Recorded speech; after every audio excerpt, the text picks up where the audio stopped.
In this experiment we're going to measure the strength of an electromagnet, and the way we can do that is using this apparatus here.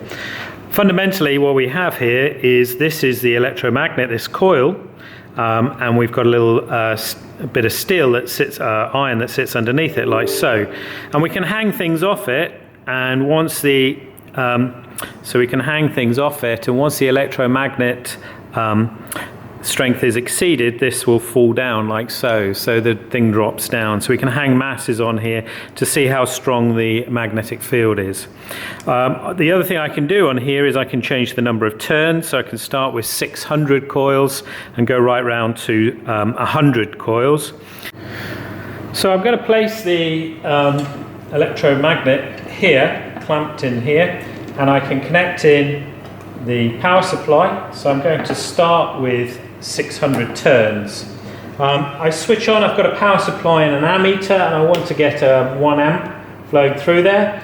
So I'm going to increase the current until I get to 1 amp. And it's very close to 1 amp, so that's pretty good.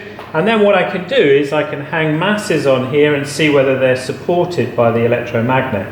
So that is 10 1-gram masses, and that's supported. I'm adding another 10, so that is 20, 22. Okay, so it's fallen down at about 22 grams. So I'm going to record that on a sheet, and now what I can do is reduce the number of coils. So the number of coils is now down to 500 turns. I'll need to adjust the current because there's less wire for the current to go through, so I won't need quite as much voltage to get 1 amp. And so there's 1 amp.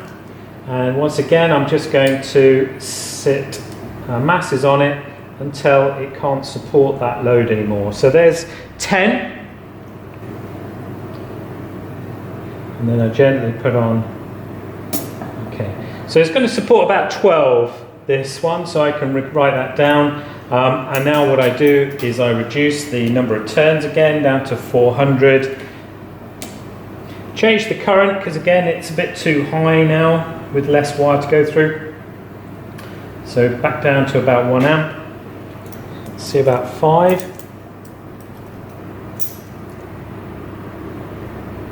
Okay, so it can support 5.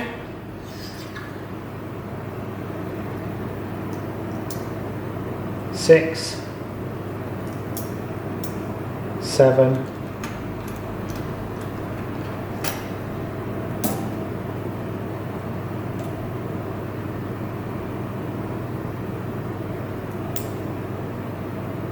8,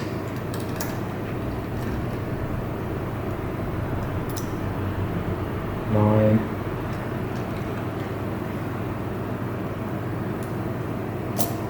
okay, it won't quite support 10, so it supported 9 10-gram masses, or 0.9 of a newton.